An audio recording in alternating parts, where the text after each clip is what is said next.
नमस्कार दोस्तों। तो अब अपन स्टार्ट करने वाले हैं वैल्यू ऑफ सप्लाई चैप्टर का रिवीजन। पहले हमने रिवीजन किया बेसिक कंसेप्ट्स का, जिसमें हमने सीखा कि जीएसटी क्या होता है। फिर अपन ने किया सप्लाई अंडर जीएसटी चैप्टर का रिवीजन, जिसमें अपन ने सीखा कि जीएसटी लगेगा कब। अब इस चैप्टर का हमारा पर्पज रहेगा कि जीएसटी किस वैल्यू पे लगेगा। तो नॉर्मली जब टैक्स कैलकुलेट होता है तो टैक्स अमाउंट कैसे आता है। अगर टैक्स अमाउंट हम कैलकुलेट करते हैं तो टैक्स अमाउंट आता है, tax amount equals to value of supply into tax rate. अब टैक्स रेट तो गवर्नमेंट ने दी हुई है अलग से, अब अपने को डिसाइड करना है कि वैल्यू क्या होगा। तो जब अपन ने सप्लाई अंडर जीएसटी चैप्टर पढ़ा था, उसका चार्जिंग सेक्शन जब हमने पढ़ा था, तो उसमें हमने बोला था कि जीएसटी लगेगा इंट्रा स्टेट सप्लाई और इंटर स्टेट सप्लाई पे। किस चीज पे? Value as determined by the section 15। तो अब सेक्शन 15 जो हम पढ़ने वाले हैं वो है चैप्टर वैल्यू ऑफ सप्लाई। तो सबसे पहले मैं एक बेसिक कंसेप्ट अपन क्लियर कर लेते हैं कि यार कभी भी government wants to increase their revenue, तो गवर्नमेंट हमेशा अपना रेवेन्यू बढ़ाना चाहेगी, और जो टैक्स पेयर होगा वो हमेशा टैक्स कम पे करना चाहेगा। क्यों? जायज़ सी बात है कि मैं टैक्स कम पे करना चाहूँगा और गवर्नमेंट को रेवेन्यू चाहिए, तो गवर्नमेंट को रेवेन्यू बढ़ाना है। तो ऐसे केस में चांसेस होते हैं कि देखो टैक्स रेट तो फिक्स है गवर्नमेंट के द्वारा, अब अपने को वैल्यू में कहीं मैनिपुलेशन नहीं हो जाए, तो इसलिए गवर्नमेंट ने सेक्शन 15 दिया कि आपको जो वैल्यू डिटरमाइन करनी है वो इस सेक्शन 15 में दी गई गाइडलाइन से, सेक्शन 15 का जो सेक्शन है ना उसके अकॉर्डिंग ही आपको कैलकुलेट करनी है, क्योंकि कहीं पे मैनिपुलेशन नहीं हो जाए। अब मैनिपुलेशन के चांसेस कहाँ ज़्यादा होते हैं? अगर मान लो मैं दो बंदे जो डील कर रहे हैं बिजनेस में, अगर वो दोनों रिलेटेड पार्टी हैं या दोनों बंदे किसी तरह से एक दूसरे से इन्फ्लुएंस हैं या एक दूसरे को कंट्रोल करते हैं, तो ऐसे केस में क्या होता है, मैनिपुलेशन के चांसेस बढ़ जाते हैं।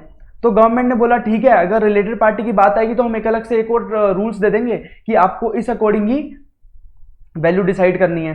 तो ऐसे ही जहां जहां गवर्नमेंट को लगा कि यार मैनिपुलेशन के चांस हो सकते हैं, टैक्स पेयर कम टैक्स पे करने के कारण कहीं तरीके से मैनिपुलेशन कर सकता है, तो गवर्नमेंट ने उसको प्रॉपरली रूल से अवॉइड कर दिया कि इस रूल के अकॉर्डिंग ही आपको वैल्यू ऑफ सप्लाई कैलकुलेट करना है। ठीक है, तो वैल्यू ऑफ सप्लाई कैसे चैप्टर बटा हुआ है देखोगे तो सबसे पहले सेक्शन 15(1) बोलता है कि आपका जो वैल्यू ऑफ सप्लाई है, value of supply will be transaction value, but उसके लिए दो कंडीशन सेटिस्फाई होनी चाहिए। क्या?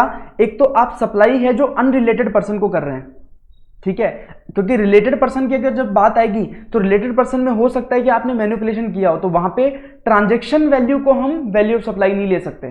तो इन केस आपने सप्लाई करी है अनरिलेटेड पर्सन को and the price is the sole consideration, price ही सिर्फ एक सोल कंसिडरेशन है। मान लो मैंने एक लैपटॉप, मैं दुकानदार हूं, मैंने एक लैपटॉप बेचा, मैंने लैपटॉप के बदले में सामने वाले बंदे से 40,000 रुपये कैश में ले लिया और उसके पास एक पुराना मोबाइल था, मैंने वो ले लिया।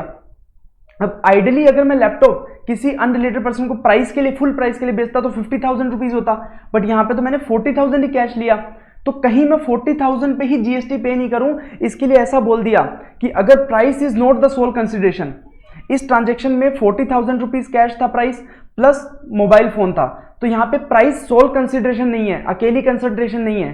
तो ऐसे केस में जो वैल्यू डिटरमाइन होगी वो आगे के रूल्स में बताया गया कि कैसे डिटरमाइन होगी। तो इन केस आपको दो कंडीशन सेटिस्फाई करनी पड़ेंगी, एक तो आपने जो ट्रांजैक्शन करी है वो अनरिलेटेड पर्सन से करी है, दूसरा price is the sole consideration, वहां पे आप काइंड में कुछ नहीं ले रहे हो। तो अगर ये दोनों कंडीशन सेटिस्फाई हो जाती हैं तो जो आपकी ट्रांजैक्शन वैल्यू, जिस वैल्यू पे आपने वो ट्रांजैक्शन करी है, जो वैल्यू आपने इनवॉइस में डाली है, वही आपका क्या हो जाएगा, सेक्शन 15(1) के अकॉर्डिंग आपका वैल्यू ऑफ सप्लाई हो जाएगा। अब सेक्शन 15(1) में ट्रांजैक्शन वैल्यू की जो बात करी है, वो ट्रांजैक्शन वैल्यू क्या होती है? तो ट्रांजैक्शन वैल्यू के बारे में बोला कि प्राइस एक्चुअली पेड और पेबल, या तो आपने अमाउंट पे कर दिया या फिर उधारी में लिया है, तो जो भी अमाउंट है वो अमाउंट ही आपका क्या हो जाएगा, ट्रांजैक्शन वैल्यू। बट गवर्नमेंट यहां पे नहीं रुकी, गवर्नमेंट ने बोला कि अनरिलेटेड पर्सन का हमने बता दिया सोल कंसिडरेशन है, तो हमने बता दिया कि ट्रांजैक्शन वैल्यू होगा। उसके बाद अगर प्राइस सोल कंसिडरेशन नहीं है तो उस केस में हम रूल 27 और रूल 30 to 31 का यूज करेंगे। वो आगे जाके पढ़ेंगे कि उसमें क्या दिया हुआ है। अगर प्राइस सोल कंसिडरेशन नहीं है तो रूल्स 27 और 31 का यूज करेंगे। अगर प्राइस तो सोल कंसिडरेशन है बट आपका रिलेटेड पार्टी है, रिलेटेड पार्टी के साथ आप डील कर रहे हो, तो उस केस में हम जो वैल्यू डिसाइड करेंगे वो रूल 28 to 31 से यूज करेंगे। ठीक है, उसके बाद कुछ स्पेशल ट्रांजेक्शन्स थी जो गवर्नमेंट ने बोल दी कि यार इनको नोटिफाइड कर दिया कि यार ये वाली ट्रांजेक्शन है ना, तो इनको जो वैल्यू है वो इस प्रकार से किया जाएगा, तो उसके लिए रूल 32 to 35 यूज करेंगे। तो वो कौन कौन से ट्रांजेक्शन है वो हम आगे जाके पढ़ेंगे। उसमें जैसे एयरलाइन की टिकट बुक करने के लिए जो सर्विसेज दी जाती हैं उसका हो गया, इंश्योरेंस सर्विसेज हो गई, या फिर फॉरेन करेंसी एक्सचेंज की सर्विसेज हो गई। तो इनके लिए गवर्नमेंट ने स्पेसिफाई कर दिया कि इनकी जो वैल्यू ऑफ सप्लाई है ना वो हम rule 32 to rule 35 he use करेंगे। उस केस में हम पहले वाले 3 चीजें नहीं यूज कर सकते, सिर्फ ये वाला रूल 32 to 35 ही यूज करेंगे उन केसेस में। ठीक है, तो सबसे पहले अपन आ जाते हैं, जो पहली बात करी थी अपन ने ट्रांजैक्शन वैल्यू अंडर सेक्शन 15(1). तो 15(1) जब सेक्शन की बात कर रहे हैं तो सेक्शन 15(1) में कुछ इंक्लूजन्स दिए गए हैं कि मतलब ऐसा नहीं कि आपने जो इनवॉइस पे वैल्यू लिख दी वही वैल्यू पे जीएसटी लग जाएगा, नहीं। उसमें गवर्नमेंट ने और भी कुछ गाइडलाइंस या और भी कुछ रूल्स दिए गए हैं कि आपको ये चीजें उसमें इंक्लूड करनी है। अब कौन कौन सी चीजें इंक्लूड करनी है वैल्यू ऑफ सप्लाई में? अगर फर्स्ट चीज कोई टैक्स, कोई duty, cess, surcharge other than GST, GST के अलावा अगर कोई भी टैक्स लग रहा है, जीएसटी के अलावा अगर कोई भी टैक्स लग रहा है तो उस टैक्स को भी वैल्यू ऑफ सप्लाई में इंक्लूड किया जाएगा। जैसा कि मैंने बोला था कि अभी तंबाकू वगैरह की बात कर रहे थे अपन बेसिक कंसेप्ट चैप्टर में, तो वहां पे जीएसटी भी लगता है और अदर देन जीएसटी टैक्स भी लगते हैं। तो मान लो अगर 100 रुपए का तंबाकू था, उस पर 20 रुपए एक्साइज लग रहा है और 30 रुपए जीएसटी लग रहा है, तो इसमें क्या होगा, जो जीएसटी तो हम इसको इंक्लूड नहीं करेंगे वैल्यू ऑफ सप्लाई में। जो ये 20 रुपीज है एक्साइज ड्यूटी, इसको हम वैल्यू ऑफ सप्लाई में इंक्लूड कर देंगे। वैल्यू ऑफ सप्लाई कितना हो जाएगा, 120। तो जीएसटी के अलावा अगर कोई भी टैक्स लग रहा है तो उस टैक्स को भी वैल्यू ऑफ सप्लाई में इंक्लूड करेंगे, जैसे एक्साइज ड्यूटी हो गया, म्युनिसिपैलिटी टैक्स हो गया। ठीक है, अब क्वेश्चन आता है क्या टीसीएस को इंक्लूड करना चाहिए? TCS itself is not a tax, tax collected at source is a mechanism to collect tax. तो वो तो एक तरीका है टैक्स को कलेक्ट करने का, वो अपने आप में एक टैक्स नहीं है। तो ऐसे में टीसीएस एक टैक्स है ही नहीं, तो उसको इंक्लूड करने की बात आती ही नहीं है, तो वो इंक्लूड नहीं होगा। उसके बाद second thing, payment to third party by recipient. अपन एक इसका एग्जांपल ले लेते हैं। मिस्टर ए ने एक फंक्शन करवाया और उसमें कैटरिंग सर्विसेज ली ए लिमिटेड से। ए लिमिटेड ने कैटरिंग सर्विसेज दी जिसमें सब कुछ इंक्लूड था, सब खाना पानी जो भी व्यवस्था होगी वो कौन करेगा, ए लिमिटेड करेगा, जिसका उसने पैसा चार्ज करना था 10 लाख रुपीज। ठीक है, 10 लाख रुपीज चार्ज करना था। अब इसमें क्या, सब कोल्ड ड्रिंक, आइसक्रीम सब कुछ था, सब कुछ किसका रिस्पॉन्सिबिलिटी है, ए लिमिटेड का प्रोवाइड करने का। अब हुआ क्या, शादी वाले दिन मिस्टर ए लिमिटेड ने कोल्ड ड्रिंक प्रोवाइड नहीं करी, मिस्टर ए ने डायरेक्टली किससे परचेज कर ली, बी लिमिटेड करके एक दुकानदार था, उससे मिस्टर ए ने कोल्ड ड्रिंक डायरेक्टली परचेज कर ली, जो कि थी 50,000 रुपीज। अब जब mister A limited bill raise करने लगा तो मिस्टर ए ने बोला, अरे ऐसे कैसे, आपने 10 लाख रुपए कैटरिंग का चार्ज करना था, आपने उसमें कोल्ड ड्रिंक भी प्रोवाइड करनी थी, तो कोल्ड ड्रिंक तो आपने प्रोवाइड करी नहीं। तो ए लिमिटेड ने क्या किया, बिल रेज कर दिया 9,50,000 का। कोल्ड ड्रिंक उसने प्रोवाइड नहीं करी थी 50,000 रुपए की, तो उसने 9,50,000 का बिल रेज किया। तो अब वैल्यू ऑफ सप्लाई 9,50,000 होगी या 10 लाख होगी? तो ऐसे में जीएसटी ने बोल दिया कि अगर कोई चीज प्रोवाइड कराना रिस्पॉन्सिबिलिटी किसकी थी, सप्लायर की, बट उसने प्रोवाइड नहीं कराई और रेसिपिएंट ने डायरेक्टली किसी थर्ड पर्सन से परचेज कर लिया, अब वो वैल्यू भले ही बिल में आ रही है या नहीं आ रही है फर्क नहीं पड़ता, वो जो रिस्पॉन्सिबिलिटी सप्लायर की थी वो भी वैल्यू ऑफ सप्लाई में इंक्लूड होगा। तो यहां पे भले ही ए लिमिटेड ने ये कोल्ड ड्रिंक प्रोवाइड नहीं कराई, बट फिर भी जो वैल्यू ऑफ सप्लाई होगा वो 10 लाख रुपीज होगा, क्योंकि मिस्टर ए ने वो डायरेक्टली थर्ड पर्सन को पे कर दिया। तो any payment to third party by recipient if contractually liable कौन था, supplier, provide that part of supply, then that should be included in the value of supply, included in the value of supply. अब matter नहीं करता आपने उसमें invoice में mention किया है या नहीं किया है, आपने डायरेक्टली थर्ड पार्टी को पे कर दिया कि नहीं कर दिया, ये सब चीजें मैटर नहीं करती, वो वैल्यू ऑफ सप्लाई में इंक्लूड हो जाएगा। अब इसमें एक स्पेशल केस आ जाता है, बात करते हैं मोल्ड्स एंड डाइज की। अब होता क्या है, मान लो एप्पल है, एप्पल इंक, ठीक है, अब इसको अपने मोबाइल फोन बनवाने हैं, तो क्या सारे आईफोन एप्पल बनाता है? तो एप्पल ने क्या किया, एक कॉन्ट्रैक्टर था, मान लो एक्स लिमिटेड, ठीक है, इसको बोल दिया कि तुम हमारे आईफोन बना के दे दो, इसको सब कुछ दे दिया कि यार ऐसा ऐसा करके बनाना है मोबाइल फ़ोन और आप इसको बना के दे दो हमें। तो एक्स लिमिटेड को ऑर्डर मिल गया मोबाइल फ़ोन बनाने का। अब एक्स लिमिटेड के स्कोप में क्या था, एक्स लिमिटेड को मोबाइल बना के देने हैं एप्पल को, ठीक है। तो ये जो बना के देगा ना, इसको बोलते हैं कंपोनेंट मैन्युफैक्चरर, कंपोनेंट मैन्युफैक्चरर, और इसको बोलते हैं ओरिजिनल इक्विपमेंट मैन्युफैक्चरर, ठीक है। जो एप्पल इंक है वो ओरिजिनल इक्विपमेंट मैन्युफैक्चरर कहलाएगा, और जिसको कॉन्ट्रैक्ट दिया है वो क्या क्या कहलाएगा, कंपोनेंट मैन्युफैक्चरर। तो अब एक्स लिमिटेड की रिस्पॉन्सिबिलिटी है, सामान भी अपना यूज करेगा, सब कुछ अपना सामान यूज करके वो मोबाइल बना के देगा एप्पल इंक को। अब देखो, अब यहां पे जो सामान यूज करने का रिस्पॉन्सिबिलिटी किसका था, एक्स लिमिटेड का। अगर ऐसे केस में एप्पल इंक इनको फ्री ऑफ कॉस्ट वो सामान प्रोवाइड करा देगा, फ्री ऑफ कॉस्ट सामान प्रोवाइड करा देगा, बट रिस्पॉन्सिबिलिटी किसका था, एक्स लिमिटेड का यूज करने का, बट प्रोवाइड किसने करा दिया, एप्पल इंक ने। तो भले ही एप्पल इंक ने इसको फ्री ऑफ कॉस्ट प्रोवाइड करा दिया, बट एक्स लिमिटेड का जो वैल्यू ऑफ सप्लाई होगा उसमें ये इंक्लूड हो जाएगा, इसको इंक्लूड करना पड़ेगा। बट अगर रिस्पॉन्सिबिलिटी एक्स लिमिटेड का नहीं था, एक्स लिमिटेड तो सिर्फ बना के देगा, एक्स लिमिटेड सिर्फ मोबाइल फोन बना के देगा, उस मोबाइल फोन के लिए जो सामान लगेगा वो कौन देगा, एप्पल इंक देगा, ऐसा कॉन्ट्रैक्ट हुआ था। अगर ऐसा कॉन्ट्रैक्ट हुआ था कि एप्पल इंक मटेरियल देगा, बनाएगा कौन, एक्स लिमिटेड, तो ऐसे केस में जो वो moulds and dies free of cost Apple Inc ने एक्स लिमिटेड को दिए हैं वो वैल्यू ऑफ सप्लाई में इंक्लूड नहीं होगा, ठीक है। तो बात समझते हैं, अगर ओईएम ने कंपोनेंट मैन्युफैक्चरर को फ्री ऑन कॉस्ट बेसिस पे कोई सामान दिया है, और कंपोनेंट मैन्युफैक्चरर जो कि एक्स लिमिटेड था यहाँ पे, अगर वो लायबल है to use their own moulds and dies, मतलब अपना सामान यूज करने के लिए लायबल है, तो यस वो सप्लाई में इंक्लूड हो जाएगा। और अगर ओईएम लायबल था सामान देने के लिए तो ये वैल्यू ऑफ सप्लाई में इंक्लूड नहीं होगा। उसके बाद आ जाती है ट्रांसपोर्टेशन कॉस्ट की। तो अगर देखो ट्रांसपोर्टेशन कॉस्ट, अगर मैंने कोई किसी दुकानदार से एसी खरीदा, उसने बोला कि एसी मैं आपके घर तक पहुंचा के दूंगा, तो उसमें जो ट्रांसपोर्टेशन था वो किसका रिस्पॉन्सिबिलिटी था, उस सप्लायर का। तो अगर ट्रांसपोर्टेशन की रिस्पॉन्सिबिलिटी सप्लायर की है, तो सप्लायर ने मेरे को सामान बेचा और साथ में ट्रांसपोर्टेशन की सर्विसेज भी दी, तो ये क्या कहलाएगा, कंपोजिट सप्लाई। तो क्या वो ट्रांसपोर्टेशन की सर्विसेज भी वैल्यू ऑफ सप्लाई में इंक्लूड होगी, यस इंक्लूड होगी, क्योंकि रिस्पॉन्सिबिलिटी किसका था, सप्लायर का। अब अगर यही रिस्पॉन्सिबिलिटी मेरा होता, सप्लायर बोलता कि आप मेरे से एसी खरीद रहे हो, ठीक है खरीद लिया आपने, अब अपने आप ले जाना आप अपने घर पे, तो अब ट्रांसपोर्टेशन करने की रिस्पॉन्सिबिलिटी किसकी है, मेरी खुद की है, मतलब कंज्यूमर की अगर रिस्पॉन्सिबिलिटी है, सप्लायर की रिस्पॉन्सिबिलिटी नहीं थी, तो इसमें ट्रांसपोर्टेशन की कॉस्ट इंक्लूड नहीं होगी।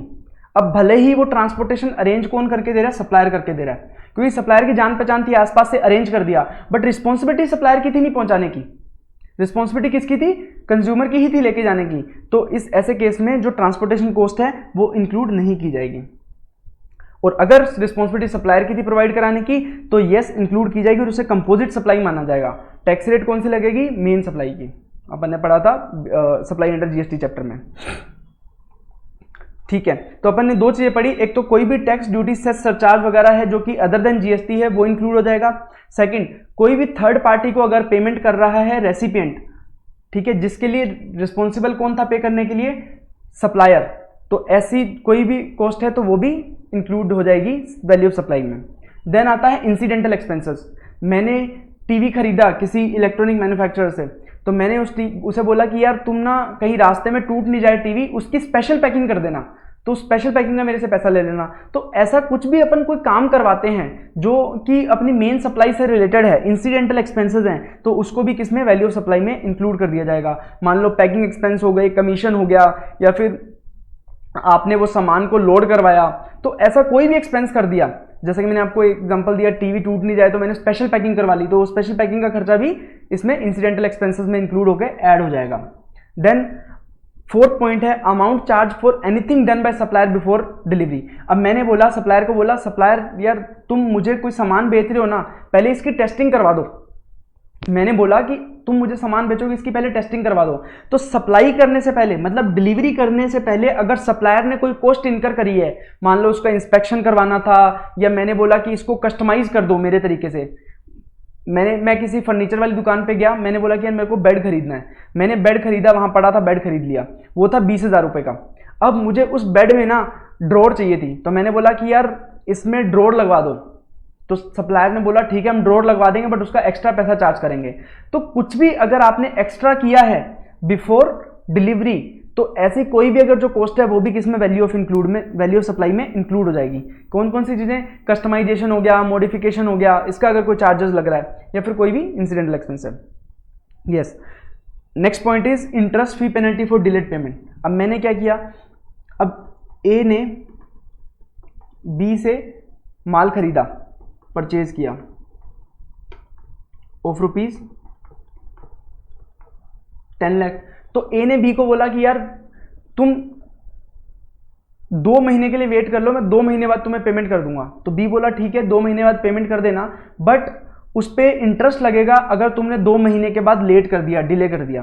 तो ए ने बी को पेमेंट किया 5 महीने बाद, 5 महीने बाद पेमेंट किया। तो बी बोला कि इंटरेस्ट लगेगा। अगर इंटरेस्ट लगेगा ऐसे केस में, तो जो 10 लाख रुपए की मेन सप्लाई थी, आपने पेमेंट में डिले किया, तो उसके लिए बी ने मान लो आपसे 50,000 रुपीज का इंटरेस्ट चार्ज किया, तो जो वैल्यू ऑफ सप्लाई है वो 10,50,000 हो जाएगा। तो अगर कोई भी इंटरेस्ट, लेट फीस या पेनल्टी अगर आप किसी सप्लाई के साथ लेट हो गया, उसके साथ आपको इंटरेस्ट देना पड़ रहा है, तो वो भी वैल्यू ऑफ सप्लाई में इंक्लूड हो जाएगा। बट ये तभी इंक्लूड होगा अगर एक्चुअल में पे हुआ है।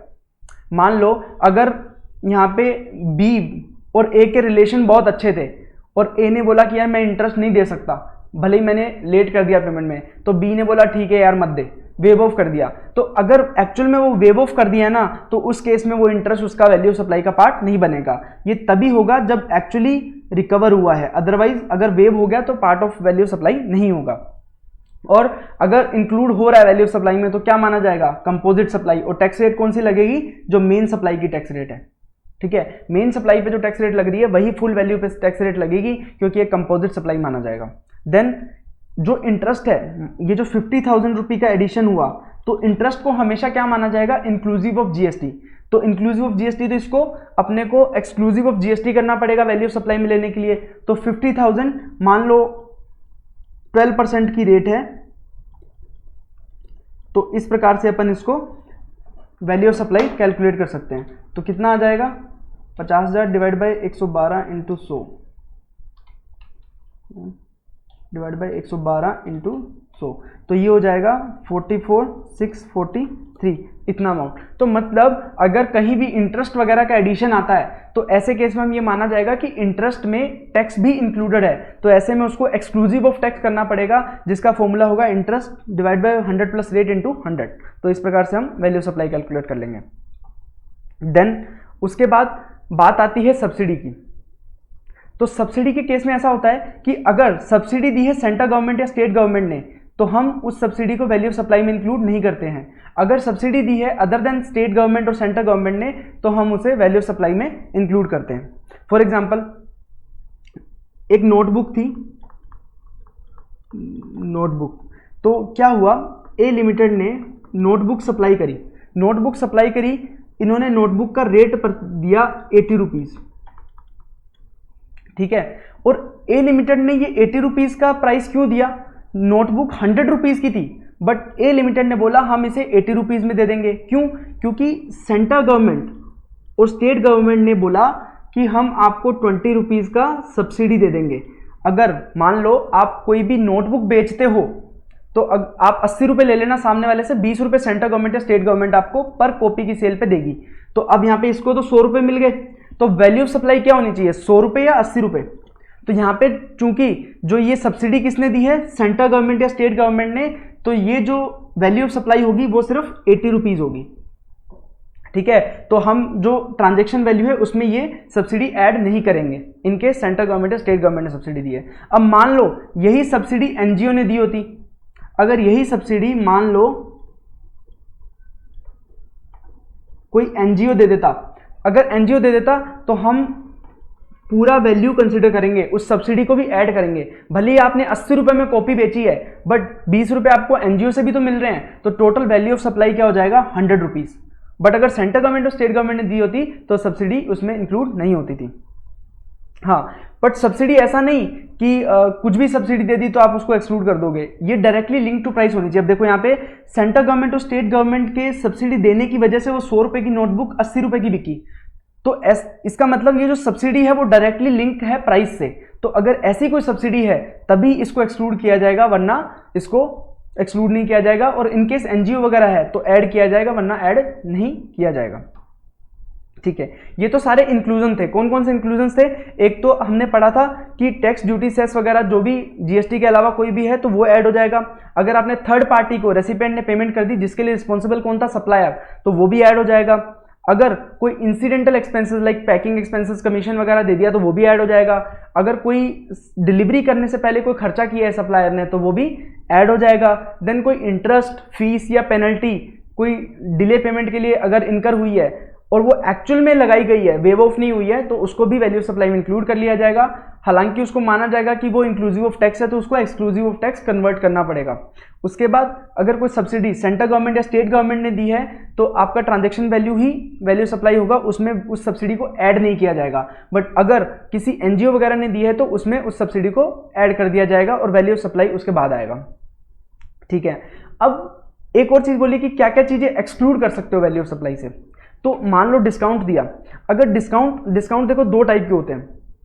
अगर मैं मान लो कोई बंदा गुड्स परचेज करने गया और परचेज करते टाइम उसको गुड्स पसंद आ गया, 1000 रुपीज़ का गुड्स था, तो उसने दुकानदार को बोला कि नहीं 1000 नहीं, मैं आपको इसके 900 रुपये दे सकता हूँ। तो जब वो चीज़ सप्लाई हो रही थी, ट्रांजेक्शन हो रही थी, आपने उसी टाइम डिस्काउंट ले लिया, तो ऐसा डिस्काउंट को क्या बोलते हैं? प्री और ऑन सप्लाई डिस्काउंट।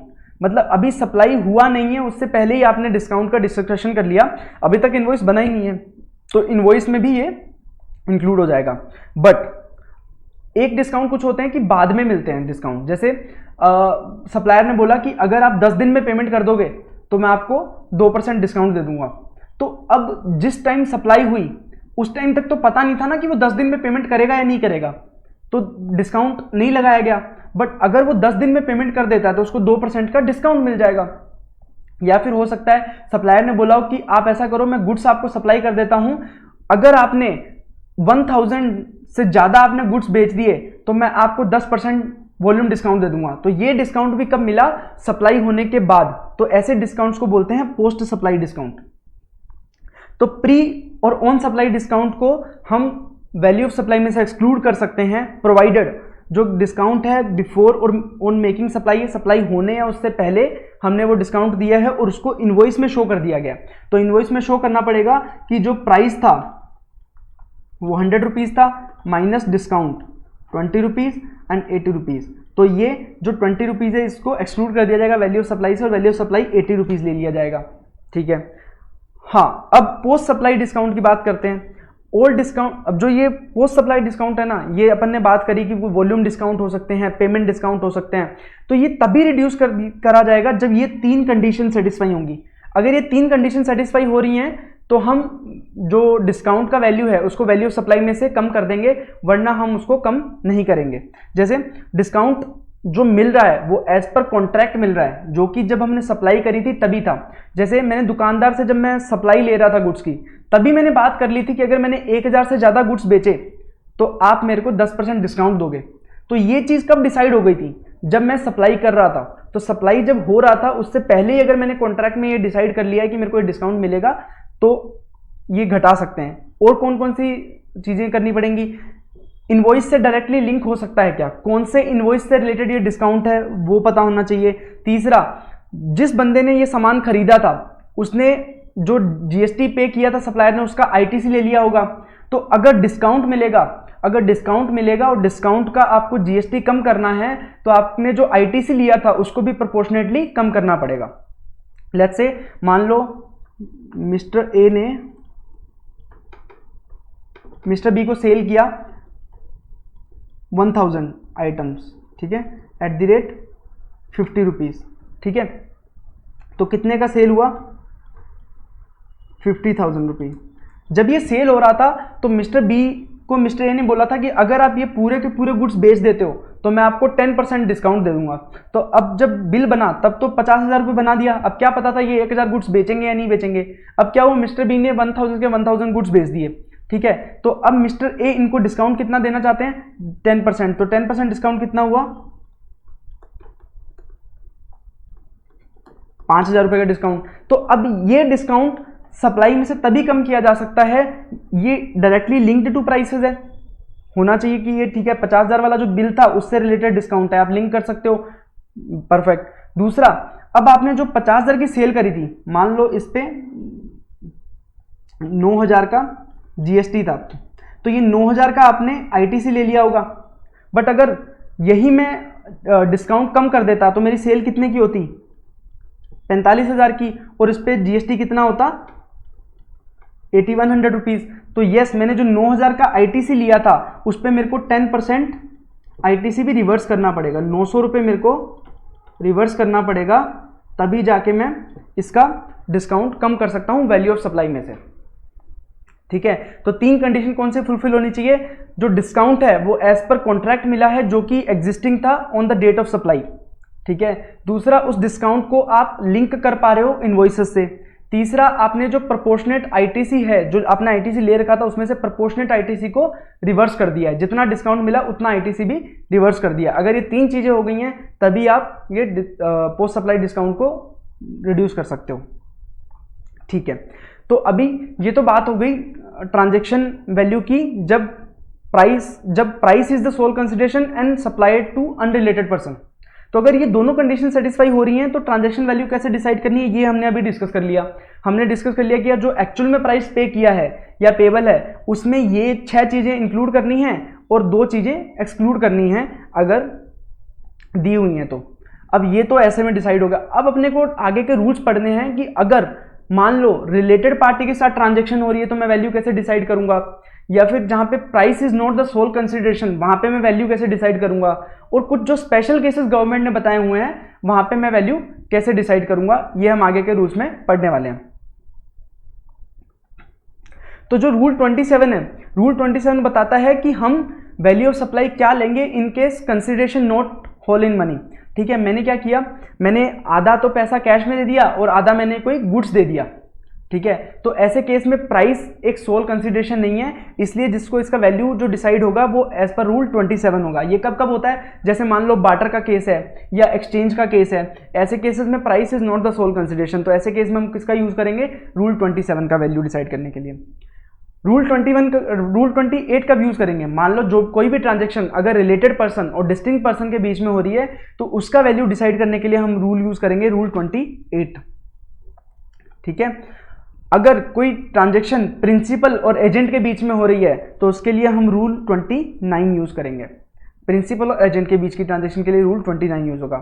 रूल 30 और 31 ये भी हमारे ऊपर के रूल्स के साथ ही यूज होंगे। जब हम रूल 27, रूल 28, रूल 29 के थ्रू हम ट्रांजैक्शन वैल्यू डिसाइड नहीं कर पा रहे हैं या वैल्यू सप्लाई डिसाइड नहीं कर पा रहे हैं, तब हम रूल 30 और रूल 31 का यूज करेंगे। ठीक है, तो रूल 30 और 31 का यूज करेंगे। अब हम आगे पढ़ते हैं कि कौन कौन से रूल में क्या क्या बताया हुआ है। ठीक है, रूल 27 की बात करते हैं। तो रूल 27 अपन कब यूज करने वाले हैं, जब price is not the sole consideration, मतलब आपने कोई चीज खरीदी है उसके बदले में पैसा भी दिया और पैसे के अलावा भी कोई कंसिडरेशन दी है, तो ऐसे केस में हमें वैल्यू डिसाइड करनी है। तो उसमें गवर्नमेंट ने बोला कि ऐसा करो, आप ओपन मार्केट वैल्यू ले लो। मान लो मिस्टर ए जाता है ए लिमिटेड के पास, ठीक है, और लैपटॉप खरीदता है। ठीक है, अब परचेज लैपटॉप करता है, उसके बदले में ये पे करता है 40,000 रुपीज प्लस उसने क्या किया, एक मोबाइल फोन दे दिया। ठीक है, तो ऐसे केस में वो बोला कि या तो ऐसा करो, आप लैपटॉप का ओपन मार्केट वैल्यू ले लो, उस पे वैल्यू, उसी को वैल्यू ऑफ सप्लाई मान लेंगे। ठीक है, बेस्ट है ना, अगर मार्केट में, नॉर्मल मार्केट में वो लैपटॉप कितने का बिक रहा है उसको हम वैल्यू ऑफ सप्लाई मान लेंगे। अगर वो भी आपके पास नहीं है तो आप क्या करो, जो आपने एक तो जो कंसिडरेशन इन मनी दिया 40,000 रुपीज जो आपने मनी में दिया है वो, प्लस जो मोबाइल फोन का जो प्राइस है या जो उस मोबाइल फोन का जो वैल्यू है ना उसको ऐड कर लो। मान लो ये मोबाइल फोन का वैल्यू मार्केट में 5,000 रुपये है, तो ऐसा करो आप 40,000 प्लस 5,000, ये 45,000 को हम आपका वैल्यू ऑफ सप्लाई मान लेते हैं। अब आपसे ये भी डिसाइड नहीं हो पा रहा, अब आपसे प्राइस डिसाइड नहीं हो पा रहा मोबाइल फ़ोन का प्राइस नहीं है मेरे पास, तो अब आपको ऑप्शन दिया कि ऐसा करो, इस लैपटॉप का भी मार्केट वैल्यू नहीं है, तो इस लैपटॉप का कोई सिमिलर लैपटॉप होगा मतलब सिमिलर काइंड और क्वालिटी के अगर कोई गुड्स हैं तो उसका मार्केट वैल्यू डिसाइड कर लो। तो अगर उसका ओपन मार्केट वैल्यू है, उसका वैल्यू है, तो वही हमारा वैल्यू ऑफ सप्लाई हो जाएगा। ठीक है, अब आपके पास उसके जैसा कोई गुड्स का भी वैल्यू नहीं है, तो बोला कि ठीक है, फिर ऐसा करो, जो कंसिडरेशन मनी है 40,000 जो आप कैश में दे रहे हो, प्लस जो ये मोबाइल फोन है, ये मोबाइल फोन का वैल्यू कैसे डिसाइड कर लो, रूल 30 और रूल 31 से। मतलब रूल 30, 31 आगे जाके पढ़ेंगे क्या होता है। रूल 30 और 31 का यूज करके इस मोबाइल फोन का प्राइस डिसाइड कर लो, दोनों को ऐड कर दो, वही हमारा वैल्यू ऑफ सप्लाई हो जाएगा। ठीक है, तो रूल 27 का यूज करते हैं जब price is not the sole consideration. तो उसमें सबसे पहले अपने को बोला है कि जो गुड्स दे रहे हो उस गुड्स का ओपन मार्केट वैल्यू ले लो। अगर वो भी नहीं है तो आपका कंसिडरेशन इन मनी है, उसमें ऐड कर दो जो अदर देन मनी था ना, उसका वैल्यू कितना है। अगर वो भी नहीं है तो value of similar kind of goods and quality वाले गुड्स हैं उसका वैल्यू ले लो। वो भी नहीं है तो आप ऐसा करो, जो कंसिडरेशन इन मनी था प्लस जो अदर देन मनी वाला था ना, उसका आप वैल्यू डिसाइड कर लो रूल 30, 31 से, दोनों को ऐड कर दो, वो आपका क्या हो जाएगा, वैल्यू हो जाएगा एज पर रूल 27। ठीक है, रूल 28 कब यूज करेंगे, जब ट्रांजेक्शन है between related person and distinct person. तो अगर रिलेटेड पर्सन और डिस्टिंक्ट पर्सन के बीच में है ना, तो उसने बोला या तो ऐसा करो आप गुड्स का ओपन मार्केट वैल्यू ले लो। ओपन मार्केट वैल्यू मार्केट में कितने में बिक रहा है, मार्केट में सिंपली गुड्स कितने रुपए में बिक रहा है वो आप वैल्यू ले लो, उस पर आप वैल्यू ऑफ सप्लाई मान लेंगे। ठीक है, अब ये भी आपके पास मार्केट वैल्यू भी नहीं है तो आप ऐसा करो, similar value of kind of quality के जो गुड्स है ना, लाइक काइंड ऑफ क्वालिटी के गुड्स हैं, उसका वैल्यू ले लो। मान लो उसी गुड्स का आपने को मार्केट वैल्यू नहीं मिल रहा है तो आप ऐसा करो, सिमिलर काइंड ऑफ क्वालिटी के गुड्स है ना, उसका मार्केट वैल्यू ले लो। ठीक है, अगर इससे भी नहीं डिसाइड हो पा रहा है तो वैल्यू एज पर रूल 30, 31 आप यूज कर सकते हो। रूल 30, 31 अपन पढ़ेंगे क्योंकि तीनों में काम आने वाला है। और अगर आप ओपन मार्केट वैल्यू भी नहीं है और like kind and quality of goods भी नहीं है तो आप value as per rule 30, 31 use कर सकते हो। फिर रूल 29 का यूज करेंगे जब प्रिंसिपल और एजेंट का सीन है। अगर प्रिंसिपल और एजेंट के बीच की ट्रांजैक्शन है तो उसमें हम रूल 29 यूज करेंगे। इसमें भी पहले क्या है, या तो आप ओपन मार्केट वैल्यू यूज कर लो। अब अगर ओपन मार्केट वैल्यू यूज नहीं करनी तो आपके पास एक और ऑप्शन दे दिया कि मान लो ए लिमिटेड था प्रिंसिपल, इसने मिस्टर एक्स को एजेंट नियुक्त किया। अब इसने आगे, ये कंज्यूमर्स थे, इनको वो माल बेच दिया। अब ए लिमिटेड ने इसको माल बेचा और इसने आगे अनरिलेटेड कस्टमर को माल बेचा। तो जिस प्राइस पे अनरिलेटेड कस्टमर को माल बेचा उसका 90%। ठीक है, तो क्या बोले, या तो ओपन मार्केट वैल्यू ले लो इस गुड्स की, अगर वो नहीं लेनी तो 90% of the price charged bye recipient जो आपका एजेंट था फ्रॉम अनरिलेटेड कस्टमर, उसने अनरिलेटेड कस्टमर से कितने में माल बेचा उसका 90% आपकी वैल्यू मान लो। ठीक है, ये रूल 29 ने बोल दिया। अगर ये भी नहीं डिसाइड कर पा रहे ना तो वैल्यू एज पर रूल 30, 31 आपको डिसाइड करनी है। अब यार रूल 30, 31 करते जा रहे हैं। रूल 30 और 31 है क्या, रूल 30 बोलता है कि अगर ऊपर वाले रूल्स से वैल्यू डिसाइड नहीं हो पा रही तो ऐसा करो, जो आपकी उस गुड्स की कॉस्ट है ना, कॉस्ट ऑफ प्रोडक्शन है, मैन्युफैक्चरिंग है, एक्विजिशन है, आपने उस गुड्स को कितने में खरीदा है या कितने में मैन्युफैक्चर किया है, कितने में प्रोड्यूस किया है, उसका 110% आपका वैल्यू ऑफ सप्लाई हो जाएगा। तो रूल 30 ने क्लियरली बोल दिया कि जो आपकी कॉस्ट है उस कॉस्ट का 110% आपका वैल्यू ऑफ सप्लाई हो जाएगा। फिर रूल 31 ने क्या बोला कि अगर आपके पास कॉस्ट भी नहीं है, आपको किसी तरीके से मिल ही नहीं रहा, तो आप ऐसा करो, किसी भी तरीके से जनरल प्रिंसिपल्स लगा के रूल 31 से आप डिसाइड कर लो। रूल 31 क्या बोलता है, जनरल प्रिंसिपल के बेस पे आप वैल्यू डिसाइड कर लो। ठीक है, अब इसमें क्या होता है, अगर जो सप्लायर ऑफ गुड्स होता है ना, उसको ये रूल 27 से रूल 30 सिक्वेंशियली फॉलो करने पड़ेंगे। रूल 27 अप्लाई करेगा, अगर रूल 27 के अकॉर्डिंग नहीं मिल रहा तो रूल 30 अप्लाई करेगा, और रूल 30 के अकॉर्डिंग नहीं मिल रहा तो रूल 31 अप्लाई करेगा। वो डायरेक्टली रूल 30 बिना अप्लाई करे ऐसा नहीं कि रूल 31 पे चला गया, वो रूल 31 तभी यूज कर सकता है जब रूल 30 के अकॉर्डिंग वो वैल्यू डिसाइड नहीं कर पा रहा है। तो ऐसा होता है सप्लायर ऑफ गुड्स के केस में। बट अगर सप्लायर ऑफ सर्विस है ना, तो उसको रूल 30 और 31 में से कौन सा पहले यूज करना है वो डिसाइड कर सकता है। अगर उसको लगता है कि यार मेरे को रूल 30 नहीं यूज करना, रूल 31 से डिसाइड करूंगा, तो रूल 31 भी ऑप्ट कर सकता है। ये सप्लायर ऑफ सर्विस के पास ऑप्शन होता है। ठीक है, तो अब अपन ने डिस्कस किया रूल 27, जिसमें बोला था कि या तो ओपन मार्केट वैल्यू ले लो या फिर consideration in money plus equivalent value of जो अदर देन मनी कंसिडरेशन है। अब अगर उससे भी डिसाइड नहीं हो पा रहा तो सिमिलर काइंड ऑफ क्वालिटी के गुड्स की वैल्यू ले लो। अगर उससे भी नहीं डिसाइड हो पा रहा तो जो आपने कंसिडरेशन इन मनी दिया है उसमें ऐड कर दो अदर देन मनी वाले का value as decide by rule 3031। अब अगर रिलेटेड पार्टी के साथ है तो या तो ओपन मार्केट वैल्यू ले लो, या फिर similar kind of quality of goods ले लो, उसकी वैल्यू ले लो, या फिर value as per rule 3031 decide कर लो।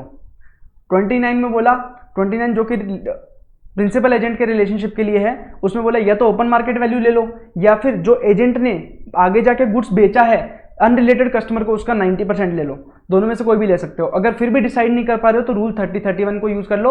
रूल 30 बोलता है क्या कि कॉस्ट का 110% आपका वैल्यू सप्लाई हो जाएगा, और 31 क्या बोलता है आप अपने जनरल प्रिंसिपल्स के बेसिस पे डिसाइड कर लो, ठीक है। बट एक स्पेशल प्रोविजन दिए गए हैं किसके लिए, रिलेटेड पर्सन और डिस्टिंक्ट पर्सन। रूल 28 अपन बात कर रहे थे, रूल 28 किसके लिए था, रिलेटेड पर्सन और डिस्टिंक्ट पर्सन के लिए। इनके लिए कुछ स्पेशल ऑप्शन दे दिया। इनको बोला कि अगर आप चाहो तो वैल्यू ले सकते हो जिसको भी आपने बेचा, मान लो ए लिमिटेड और बी लिमिटेड, ये रिलेटेड पर्सन थे, ठीक है। ए लिमिटेड ने सेल करी बी लिमिटेड को, तो बी लिमिटेड आगे सी नाम के बंदे को जो कि अनरिलेटेड है, इसको अगर मान लो 1000 रुपये में सेल कर देता है, तो आप ए लिमिटेड और बी लिमिटेड के बीच के ट्रांजैक्शन की वैल्यू कितनी ले सकते हो, 90%, तो 900 रुपीज़, ठीक है। तो ये आप वैल्यू ले सकते हो। मतलब उसको ऑप्शन दे दिया कि आप चाहो तो जो रेसिपिएंट ने अनरिलेटेड कस्टमर से आगे जाके जो प्राइस चार्ज किया उसका 90% आप वैल्यू ऑफ सप्लाई मान लो। और अगर बी लिमिटेड पूरी की पूरी आईटीसी ले सकता है, मतलब बी लिमिटेड एलिजिबल है आईटीसी लेने के लिए, तो उस केस में आपको सोचना ही नहीं है, जो इनवॉइस में दिया हुआ है ना, इनवॉइस वैल्यू को ही अपन क्या मान लेंगे, वैल्यू ऑफ सप्लाई। क्यों, क्योंकि यार अल्टीमेटली मान लो ए लिमिटेड ने टैक्स पे कर दिया और बी लिमिटेड पूरा का पूरा उसका आईटीसी क्लेम कर लेगा, तो कुछ फायदा नहीं रहा ना ये सब करने का, क्योंकि सरकार के पास पैसा गया और सरकार से आपने वापस पैसा ले लिया। तो ऐसे केस में बोलता है कि यार इतना लफड़े में पड़ना ही नहीं है। अगर बी लिमिटेड पूरा आईटीसी क्लेम करने के लिए एलिजिबल है, तो इन दैट केस आपका जो इनवॉइस वैल्यू है ना, वही आपका वैल्यू ऑफ सप्लाई हो जाएगा, ठीक है। तो ये अपन ने पढ़ लिए रूल 27 से रूल 29, रूल 30, रूल 31। अब अपन आ जाते हैं स्पेशल केसेस। अपन ने पढ़ लिया ट्रांजैक्शन वैल्यू, पढ़ लिया जब price is not a sole consideration, वो भी पढ़ लिया अपन ने, सप्लाई टू रिलेटेड पर्सन वो भी पढ़ लिया। अब अपने पास बचा है नोटिफाइड सप्लाईज, जो स्पेशल केसेस गवर्नमेंट ने नोटिफाई कर रखे हैं रूल 31 से रूल 35 तक, वो अपन पढ़ने वाले हैं। देखो, इन केस लॉटरी ऑर्गेनाइज करी जाती है स्टेट गवर्नमेंट के द्वारा, लॉटरीज वगैरह, अगर कोई लॉटरी है, ठीक है, स्टेट गवर्नमेंट की लॉटरी, तो उसमें हम जीएसटी कैसे लगाएंगे, उसमें देखो क्या होगा, जो टिकट की फेस वैल्यू है, मान लो आपने कोई 100 रुपये की टिकट खरीदी लॉटरी की, तो 100 रुपये है ना जो, वो उसको अपन क्या करेंगे 100 डिवाइड बाई 128। हम ये मानेंगे कि जो टिकट का जो प्राइस है ना वो इंक्लूसिव ऑफ जीएसटी है, तो उसको एक्सक्लूसिव ऑफ जीएसटी बनाने के लिए क्या किया अपन ने, 100 डिवाइड बाई 100 प्लस रेट कर दिया। तो रेट क्या मानी जाएगी हमेशा 28%। तो लॉटरी, बैटिंग, गैम्बलिंग वगैरह सब पे रेट क्या लगेगी 28%। तो हमने यहाँ पे जो लॉटरी का वैल्यू ऑफ सप्लाई डिसाइड करते टाइम हम क्या करेंगे, या तो face value of ticket, ticket के फेस वैल्यू कितना है, और जो स्टेट गवर्नमेंट है ना अपने ऑफिशियल गैजेट में एक प्राइस नोटिफाई करती है लॉटरी के लिए, तो इन दोनों में से जो भी हायर है उसका 100 डिवाइड बाय 128 करेंगे, तो जो वैल्यू आएगी वही हम क्या मान लेंगे, लॉटरी का वैल्यू ऑफ सप्लाई। कौन कौन सी चीजें, जो एक तो लॉटरी की टिकट का फेस वैल्यू है, और दूसरा वैल्यू जो कि स्टेट गवर्नमेंट ने ऑफिशियल गैजेट में नोटिफाई किया है। तो इन दोनों में से जो भी हायर होगा उसका 100 डिवाइड बाय 128 करेंगे, तो जो वैल्यू आएगा वही वैल्यू ऑफ सप्लाई हो जाएगा इन केस ऑफ लॉटरी। और बैटिंग, गैम्बलिंग और हॉर्स रेसिंग में आप जितने की बेट लगाओगे वही बेट को क्या मान लेंगे हम, वैल्यू ऑफ सप्लाई। तो मान लो आपने बेट लगाई 1000 रुपए की, तो 1000 रुपए ही आपका क्या हो जाएगा, वैल्यू ऑफ सप्लाई हो जाएगा, और उस पर जीएसटी लग जाएगा 28% के रेट से। तो ये आपका हो जाएगा बैटिंग, गैम्बलिंग में। उसके बाद जो नोटिफाइड सर्विसेज थी, जो रूल 32 टू रूल 35 की अपन बात कर रहे थे, तो कौन कौन से ऐसे नोटिफाइड सर्विसेज हैं। एक तो आप फॉरेन करेंसी परचेज सेल करते हो, तो उसके लिए जो कन्वर्ट करके देता है ना आपको फॉरेन करेंसी, मान लो मैं बैंक के पास गया, मैं बैंक को बोला कि यार $1000 है, मेरे को रुपीज़ में कन्वर्ट करके दे दो, तो वो आपसे एक कमीशन चार्ज करेगा, वो आपसे एक अमाउंट चार्ज करेगा कन्वर्जन का। तो वो जो कन्वर्जन का अमाउंट कितना चार्ज करेगा, वो क्या होगा, वैल्यू ऑफ सप्लाई क्या होगा उस सर्विसेज का, तो उस सर्विसेज का जो सप्लाई वैल्यू डिसाइड करेंगे हम रूल 32 में करेंगे इससे। फिर आपने एयर टिकट्स बुक करवाई, तो बुकिंग की बुक करने के लिए जो आपको सर्विसेज मिली, उस सर्विसेज का क्या वैल्यू है वो किससे डिसाइड होगा? इस रूल से। आपने इंश्योरेंस पॉलिसी परचेज करी, तो इंश्योरेंस पॉलिसी के परचेज के लिए आपने जो प्रीमियम पे किया, उस प्रीमियम में कितना वैल्यू ऑफ सप्लाई है, उसका कितना वैल्यू ऑफ सप्लाई लेना है वो भी किससे डिसाइड होगा? इन रूल से। अगर कोई आपने वाउचर कूपन वगैरह खरीदते हो, आप कहीं मॉल वगैरह में जाते हो या किसी पर्टिकुलर ब्रांड का वाउचर खरीदते हो, तो वाउचर की वैल्यू क्या है, वैल्यू ऑफ सप्लाई क्या है, वो भी इन रूल से डिसाइड होगा। मान लो आप सेकंड हैंड गुड्स का ही धंधा करते हो, आप सेकंड हैंड गुड्स खरीदते हो और बेचते हो, तो ऐसे केस में वैल्यू ऑफ सप्लाई क्या होगा, वो भी इन रूल से डिसाइड होगा। तो देखो, सबसे पहले अपन कर लेते हैं फॉरेन करेंसी का जब कन्वर्जन होता है, तो उस कन्वर्जन के जो सप्लाई है या सर्विसेज है, उसका वैल्यू क्या होगा। तो इसमें दो मेथड दिए हुए हैं। पहला नॉर्मल मेथड है, मेथड 1। अब मेथड 1 में क्या बोलता है कि अगर आपने जो करेंसी एक्सचेंज करी है, मान लो मैंने यूएसडी कन्वर्ट करवाया आईएनआर में, ठीक है, मतलब जो दो करेंसियां इन्वॉल्व हैं उनमें से कोई भी एक करेंसी अगर आईएनआर है, ठीक है, तो उस केस में अगर आरबीआई की रेफरेंस रेट अवेलेबल है, देखो आरबीआई ना रेट्स इशू करता है कि एक यूएसडी इक्वल्स टू 75 रुपीज या 1 Australian dollar equals to 51 rupees, तो ये आरबीआई रेफरेंस रेट इशू करता है डेली बेसिस पे। तो अगर ये जो रेफरेंस रेट अगर अपने पास अवेलेबल है, अब क्या होता है, आरबीआई सभी करेंसीज की रेट नहीं है इशू करता।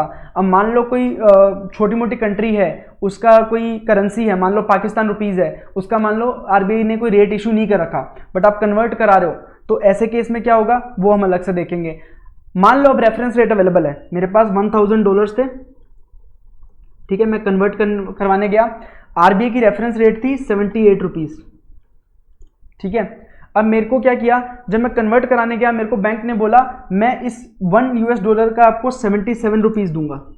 तो यहां पे वैल्यू ऑफ सप्लाई क्या हो जाएगी, आरबीआई की रेफरेंस रेट माइनस जो भी रेट आपको बैंक ने कोट करी है 77 इंटू करेंसी कितनी थी 1000 यूएसडी, तो ये 1000 रुपीज क्या हो गया आपका वैल्यू ऑफ सप्लाई हो गया, ठीक है। तो आरबीआई की रेफरेंस रेट माइनस जो भी बाय और सेल रेट आपको कोट करी है बैंक ने into unit of foreign currency, तो ये आप क्या हो जाएगा value of supply, in case आपके पास आरबीआई की रेफरेंस रेट अवेलेबल है।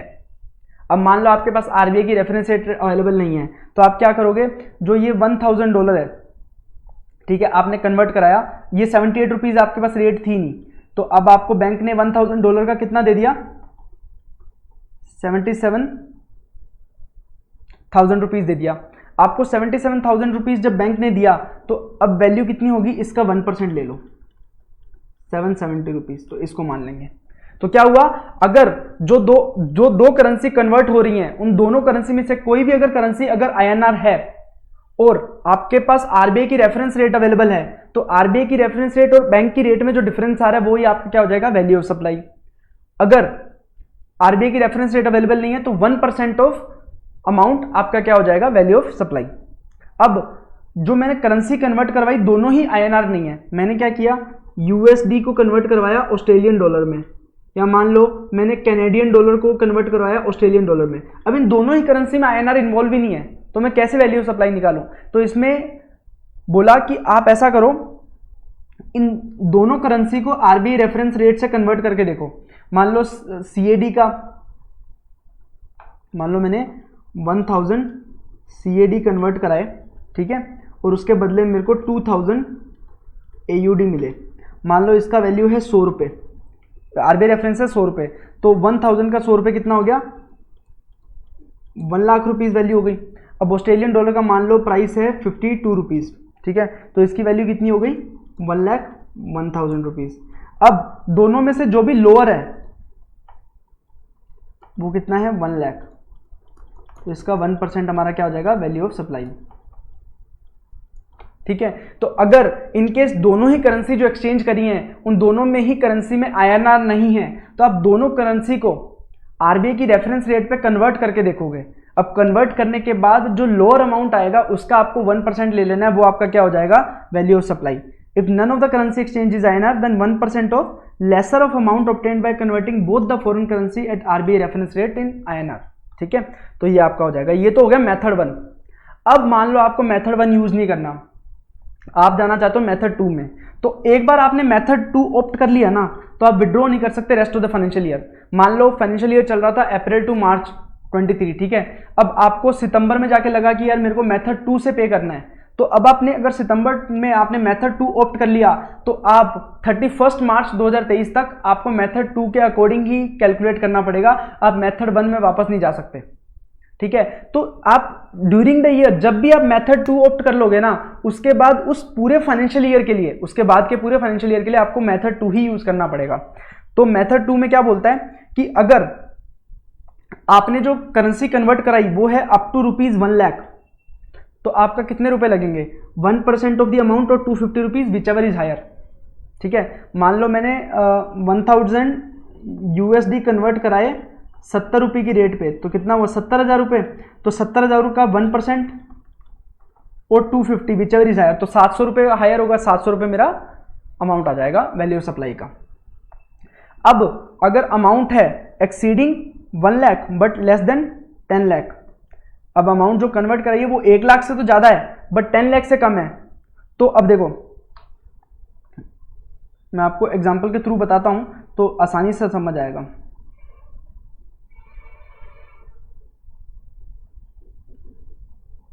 तो यहां पे क्या किया मैं गया 7,000 USD कन्वर्ट कराने, 7,000 USD कन्वर्ट कराने, रेट दी मेरे को 80 रुपये, तो वैल्यू कितना हो गया 5,60,000।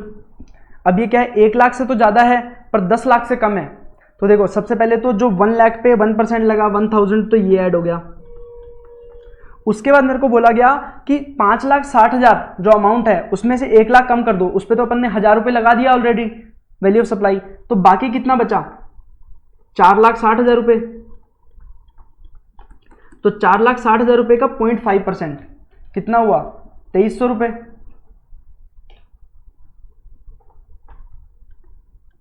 तो ये 3,300 आपका क्या हो जाएगा वैल्यू ऑफ सप्लाई। तो मतलब अगर अप टू 1 लाख है तो आपका 1% ऑफ अमाउंट और 250 rupees whichever is higher.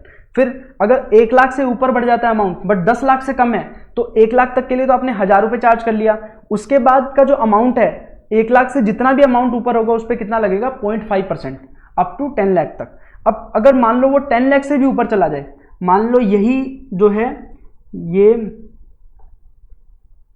17,60,000 हो जाता, 17,000 USD होती है, अगर 17,000 USD होते तो 80 रुपीज के रेट पे कितना अमाउंट आ जाता 13,60,000, ठीक है। अब आपको 5,500 रुपये तो देना ही है, 5,500 कैसे आया 1 lakh into 1% and then 9 lakh into 0.5%, अगर आप कैलकुलेट करोगे तो कितना हो जाएगा 5,500 रुपीज, तो 5,500 तो ये हो गया। अब 10 लाख से ऊपर का कितना अमाउंट है, टोटल कितना है 13,60,000 माइनस 10 लाख पे तो अपन ने 5,500 लगा दिया, तो बचा कितना 3,60,000। अब 3,60,000 पे 0.1% कितना हुआ 360, कितना हुआ टोटल कितना हुआ 5,860, इतना रुपीज आ जाएगा। अब ये हमारा वैल्यू ऑफ सप्लाई है, या फिर और 60,000 विच एवर इज लोअर, तो लोअर कौन सा 5,860, तो 5,860 क्या हो जाएगा वैल्यू ऑफ सप्लाई हो जाएगा। तो मेथड 2 में क्या बोलता है कि अगर आप 1 लाख रुपए तक ट्रांजेक्शन कर रहे हो तो 1% ऑफ अमाउंट है और 250 रुपीज विच एवर इज है। अगर आपने 1 लाख से ऊपर चले गए बट 10 लाख से कम है तो 1,000 प्लस जितना भी 1 लाख से ऊपर का अमाउंट है 0.5% उसका। फिर अगर 10 लाख से भी ऊपर चले गए तो फिर आप बोलोगे 5,500 रुपए plus 1% of the exceeding amount जो 1 लाख रुपए से ऊपर 10 लाख से ऊपर है उसका 1%, 0.1%, ठीक है, और 60,000 rupees whichever is lower, ठीक है। तो ये चीज अपना एक मेथड 2 हो जाएगा। पर मेथड 2 में एक बार आपने ऑब्टेन कर लिया ना, बाद में फिर आप बाहर नहीं जा सकते। ये तो था अपन ने फॉरेन करेंसी को कन्वर्ट कराने की सर्विसेज का वैल्यू निकाला। अब है एयर टिकट अगर आप बुक कराते हो, अगर एयर टिकट बुक कराते हो तो उसमें कितना होगा, तो अगर देखो डोमेस्टिक ट्रेवल है तो 5% of basic fare, basic fare ही लेना है। अब क्या टिकट्स में बहुत सारी चीजें होती हैं, बेसिक फेयर हो गया, टैक्सेस हो गए, कोई फीस वगैरह हो गई, तो वो सब हो गई, तो वो सब हटा दो, अपने को सिर्फ बेसिक फेयर का कितना 5% इन केस ऑफ डोमेस्टिक, और इंटरनेशनल के केस में 10% ऑफ बेसिक फेयर, ठीक है। तो ये आपकी सर्विस ऑफ बुकिंग की वैल्यू ऑफ सप्लाई आ जाएगी। देन अगर लाइफ इंश्योरेंस बिजनेस में जो प्रीमियम पे कर रहे हो, प्रीमियम में कितना वैल्यू ऑफ सप्लाई है वो अपने को डिसाइड करना है। तो होता क्या है, अगर कोई इंश्योरेंस 2 टाइप के होते हैं, एक तो होता है रिस्क कवर करने के लिए, एक होता है इन्वेस्टमेंट के लिए। देखो अब एक तो आप लेते हो टर्म इंश्योरेंस, तो टर्म इंश्योरेंस कैसा होता है, उसमें बोलता है कि आप मेरे को हर ईयर 10-10 हज़ार रुपये दो, फ्यूचर में जाके अगर आपका अगले 10-20 सालों में डेथ हो जाता है तो हम आपको एक सर्टेन अमाउंट पे करेंगे, बट अगर आपका डेथ नहीं हुआ या कुछ इवेंट अकर नहीं हुआ तो हम आपको कुछ भी पे नहीं करेंगे। तो वहां पे सिर्फ हम क्या कर रहे हैं, रिस्क कवर कर रहे हैं, लाइफ का रिस्क कवर कर रहे हैं। अब अगर यही चीज मैं करता हूं, पहले LIC के जो इंश्योरेंस लेता था तो उसमें क्या करता था, मैं हर ईयर मान लो 25-25 हज़ार रुपये दे रहा हूं, तो LIC क्या करता था, अगर ड्यूरिंग द ईयर कुछ आपको हो जाता है तो आपको एक सर्टेन अमाउंट पे करेंगे, अगर कुछ नहीं भी होता है तो आफ्टर 10 ईयर्स वो आपको एक सर्टेन अमाउंट पे करते थे आफ्टर इंक्लूडिंग द इंटरेस्ट वगैरह। तो वहां पे वो जो इंश्योरेंस लिया ना, उसमें आपने रिस्क भी कवर कर लिया प्लस आपने इन्वेस्टमेंट भी काम कर दिया, क्योंकि आपने पैसा देते जा रहे हो और आप उस पर इंटरेस्ट मिलता जा रहा है, तो आपने रिस्क भी कवर कर लिया और इन्वेस्टमेंट भी कर लिया। तो अब गवर्नमेंट क्या बोलती है, अगर कोई पॉलिसी ली है जो ओनली विद रिस्क कवर है, उसमें इन्वेस्टमेंट का कोई बेनिफिट नहीं मिल रहा, तो ऐसे में पूरा का पूरा प्रीमियम क्या हो जाएगा, वैल्यू ऑफ सप्लाई हो जाएगा। अगर पॉलिसी आपने ऐसी खरीदी जिसमें रिस्क कवर भी है और इंश्योरेंस का बेनिफिट भी मिल रहा है, मतलब इन्वेस्टमेंट का बेनिफिट भी मिल रहा है, जैसे LIC वाली जिसमें आपको आफ्टर 10 ईयर्स भी पैसा मिलेगा इंटरेस्ट ऐड करके, तो अगर ऐसा कुछ है तो आपने जो टोटल प्रीमियम पे किया है ना, उसमें से आप वो वाला प्रीमियम हटा दीजिए जो आपने इन्वेस्टमेंट बेनिफिट के लिए किया है, ठीक है। तो अमाउंट अलोकेटेड टुवर्ड्स इन्वेस्टमेंट। अब आपको कैसे पता लगेगा कि कितना इन्वेस्टमेंट के टुवर्ड्स पे किया मैंने, तो आपको जो इंश्योरेंस कंपनी होती है वो इंटीमेट करती है कि आप मेरे को जो 25,000 का प्रीमियम पे कर रहे हो, उस 25,000 में से मैं 5,000 रुपये जो प्रीमियम है वो तो रिस्क के लिए है और 20,000 है वो इन्वेस्टमेंट के लिए है। तो जो भी आपको इंटीमेट किया है कंपनी ने, तो उसमें आप देखो टोटल प्रीमियम मान लो 25,000 का है, उसमें से मान लो 20,000 रुपये आपका इन्वेस्टमेंट का है, तो 25 माइनस 20 5,000 रुपये आपका क्या हो जाएगा, वैल्यू ऑफ सप्लाई। तो टोटल जो आपने प्रीमियम पे किया है उसमें से आप जो इन्वेस्टमेंट के लिए जो आपने अमाउंट पे किया है उसको कम कर दीजिए, बाकी बचा हुआ अमाउंट क्या हो जाएगा, वैल्यू ऑफ सप्लाई। अब अगर मान लो जो कंपनी है इंश्योरेंस कंपनी, उसने आपको कोई भी ऐसा वैल्यू इंटीमेट नहीं किया कि कितना इन्वेस्टमेंट के टुवर्ड्स है कितना रिस्क के टुवर्ड्स है, तो ऐसे केस में अगर तो है सिंगल प्रीमियम वाली एन्युटी पॉलिसी, मतलब आपने एक बार आपको 50,000 देना है, आपको 10 साल बाद पैसा मिल जाएगा और 10 साल का रिस्क भी कवर हो जाएगा, तो ऐसे केस में आपका जो प्रीमियम है उसका 10% आपका क्या हो जाएगा, वैल्यू ऑफ सप्लाई। मतलब आपको एक ही बार पैसा पे करना है तो उसको बोलते हैं सिंगल प्रीमियम एन्युटी पॉलिसी, तो उसमें आपका 10% of premium value of supply हो जाएगा। अगर ये सिंगल एन्युटी पॉलिसी आप हर साल पे करते हो, एनुअली पे करते हो, तो आपका जो फर्स्ट प्रीमियम होगा उसका तो 25% और बाद वाले जितने भी प्रीमियम है उसका 12.5% ऑफ प्रीमियम आपका क्या हो जाएगा, वैल्यू ऑफ सप्लाई। ठीक है, तो बहुत सिंपल है, अगर आपका पॉलिसी सिर्फ रिस्क कवर करता है तो उसका पूरा का पूरा प्रीमियम क्या है, वैल्यू ऑफ सप्लाई है। अगर आपका पॉलिसी रिस्क भी कवर करता है और इन्वेस्टमेंट का भी बेनिफिट है, तो आप ऐसा करो टोटल प्रीमियम में से इन्वेस्टमेंट वाले बेनिफिट का जो प्रीमियम है वो हटा दो, बाकी बचा आप क्या हो जाएगा, वैल्यू ऑफ सप्लाई। अब अगर मान लो आपको कंपनी बताती नहीं है कि कितना रिस्क के लिए था कितना इन्वेस्टमेंट के लिए था, तो अगर तो आपका सिंगल प्रीमियम वाला पॉलिसी है तो उसमें आप प्रीमियम का 10% ले लो, और अगर है सिंगल प्रीमियम वाला नहीं, मतलब बार बार आप प्रीमियम पे करते हो, तो फर्स्ट प्रीमियम का तो आप ले लो 25% और बाकी आगे के जितने प्रीमियम पे करोगे उसका 12.5% आपका क्या हो जाएगा, वैल्यू ऑफ सप्लाई। फिर अगर आप सेकेंड हैंड गुड्स का सेल करते हो, आपने कोई कबाड़ का सामान खरीदते हो और बेचते हो, तो अगर आपने जो गुड्स परचेज किया, मान लो आप हो ए लिमिटेड, आपने 5 लाख रुपए का एक गुड्स खरीदा पुराना और आगे आपने उसको 7 लाख रुपए में बेच दिया। ठीक है, अगर आपने इस 5 लाख रुपए पे जो जीएसटी लगा उसका आईटीसी क्लेम कर लिया, ठीक है, अगर आपने आईटीसी अवेल कर लिया ऑन परचेज, देन तो आप ऐसा करो पूरे 7 लाख पे आपको जीएसटी पे करना पड़ेगा, 7 लाख ही आपका क्या हो जाएगा, वैल्यू ऑफ सप्लाई।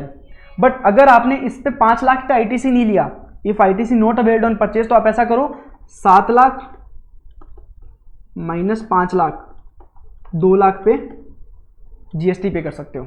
ठीक है, तो गवर्नमेंट ने बोला कि अगर आपने आईटीसी अवेल कर लिया जब आपने परचेज किया था, तो आप पूरी ट्रांजैक्शन वैल्यू पे आप जीएसटी दोगे, और अगर आपने परचेज प्राइस पे जो जीएसटी है उसका आईटीसी नहीं लिया या आईटीसी नहीं लिया, तो आप जो वैल्यू एडिशन हो रहा है, मतलब 7 लाख माइनस 5 लाख जो है वैल्यू, उस पे आप जीएसटी दे दो। अगर मान लो इसने 5 लाख रुपए में खरीदा और 4 लाख रुपए में बेचा, तो अब ये तो नेगेटिव आ गया, -1 लाख। तो आप इसको इग्नोर करो, इस पर जीएसटी वेस्टी कुछ पे नहीं करना, नहीं आपको कुछ मिलेगा, बस 1 लाख को इग्नोर करो, ठीक है।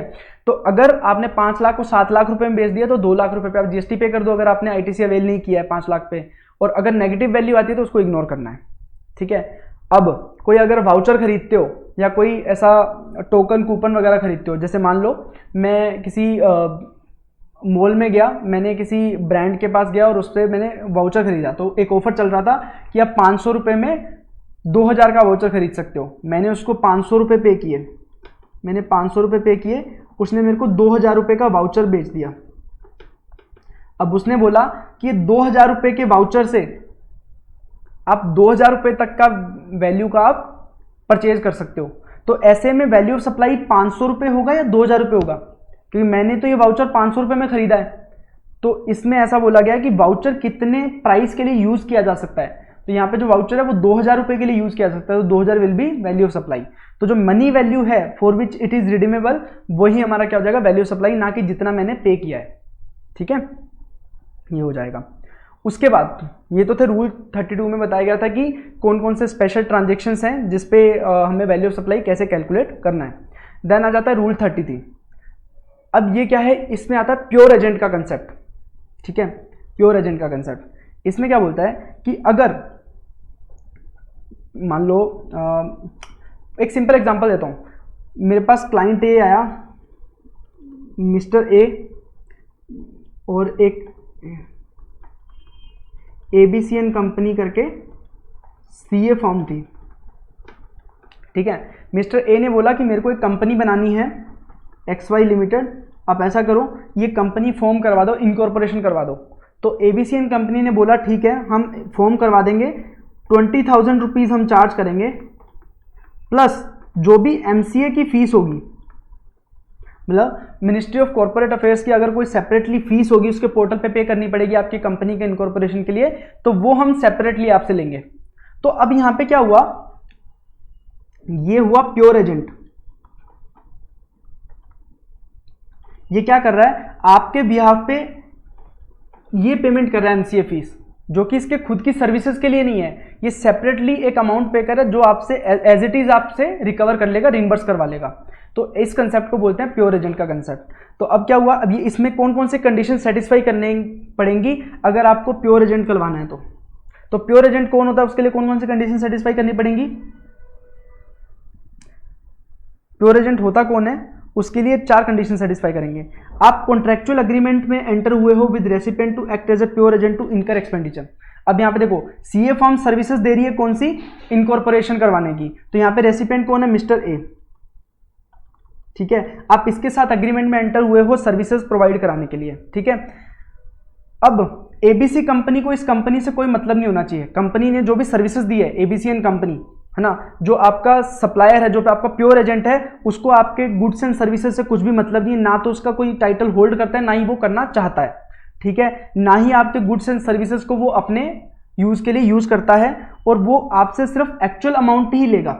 मान लो MCA फीस थी 15,000 रुपये, तो वो आपसे 35,000 रुपीज लेगा। अगर उसने आपसे 15,000 की जगह अगर 15,010 रुपये भी ले लिए ना, तो वो आपका प्योर एजेंट नहीं कहला सकता, क्योंकि वो इनकर कर रहा है आपके बिहाफ पे एक्चुअल एक्सपेंस, तो आपसे वो एक्चुअल एक्सपेंस ही क्लेम करेगा। तो ऐसे बंदे को कौन क्या बोलते हैं, प्योर एजेंट। तो क्या क्या कंडीशंस होनी चाहिए, एक तो वो कॉन्ट्रैक्चुअल एग्रीमेंट में एंटर हुआ है for doing that expenditure, then उसका कोई भी ऐसा पर्पज नहीं है टाइटल होल्ड करने का आपके गुड्स एंड सर्विसेज से रिलेटेड, ना ही वो गुड्स एंड सर्विसेज जो आपके गुड्स एंड सर्विसेज हैं आप उसको यूज करना चाहते हैं अपने पर्पज के लिए, और जो भी खर्चा होगा वो खर्चा आपसे एक्चुअल में वो इनकर जो हुआ है वही आपसे रिम्बर्समेंट लेगा। अब प्योर एजेंट कौन होता है ये तो हमने डिसाइड कर लिया, बट अब जो प्योर एजेंट ने जो एक्सपेंडिचर किया है आपके बिहाफ पे एज ए रिम्बर्समेंट, ठीक है, उसको वैल्यू ऑफ सप्लाई में इंक्लूड नहीं करना चाहिए। ऐसा तभी हो पाएगा जब ये 4 कंडीशन सेटिस्फाई होंगी।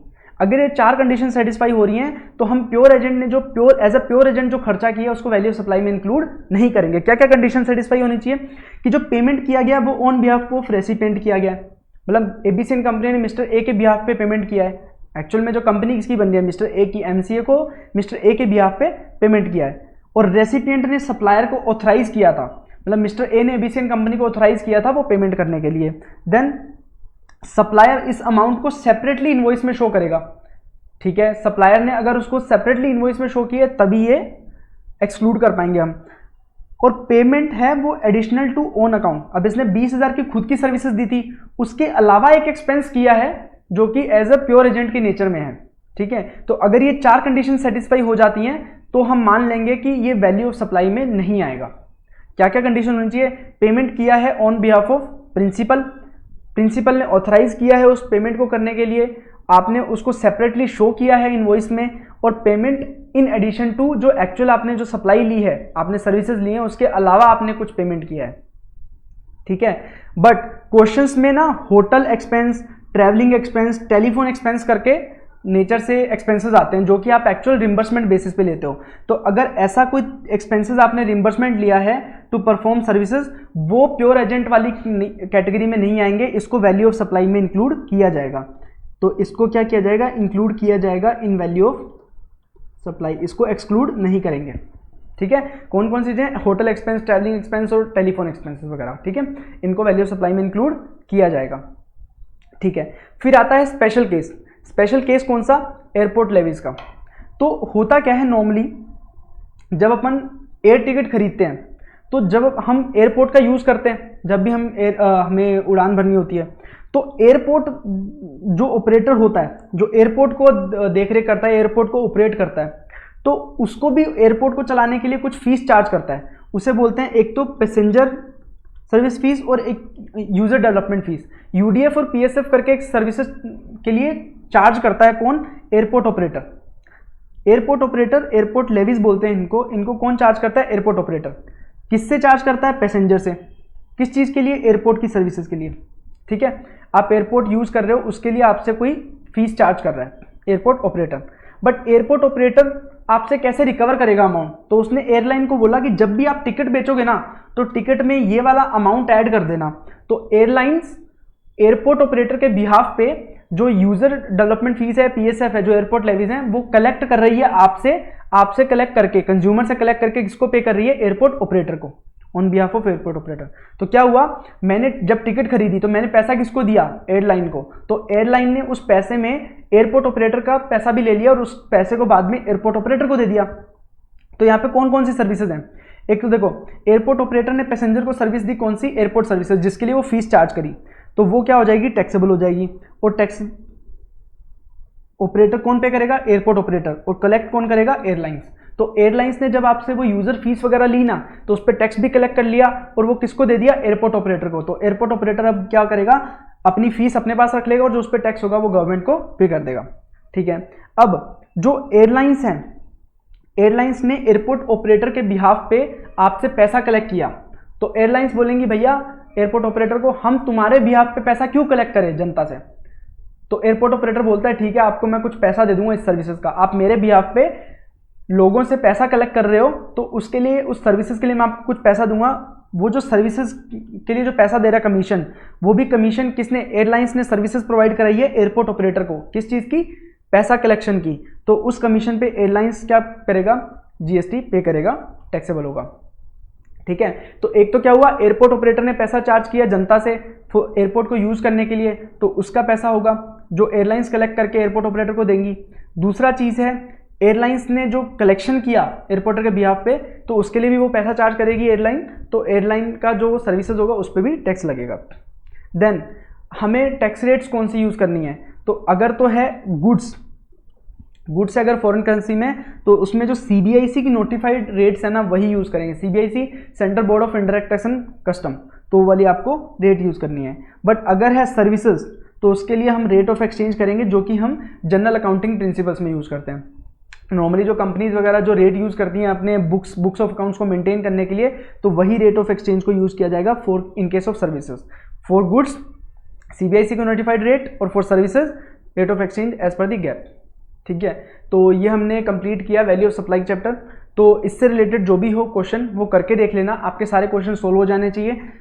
अगर फिर भी कोई डाउट आता है तो आप मेरे से कांटेक्ट कर सकते हो और मुझे अपना डाउट भेज सकते हो।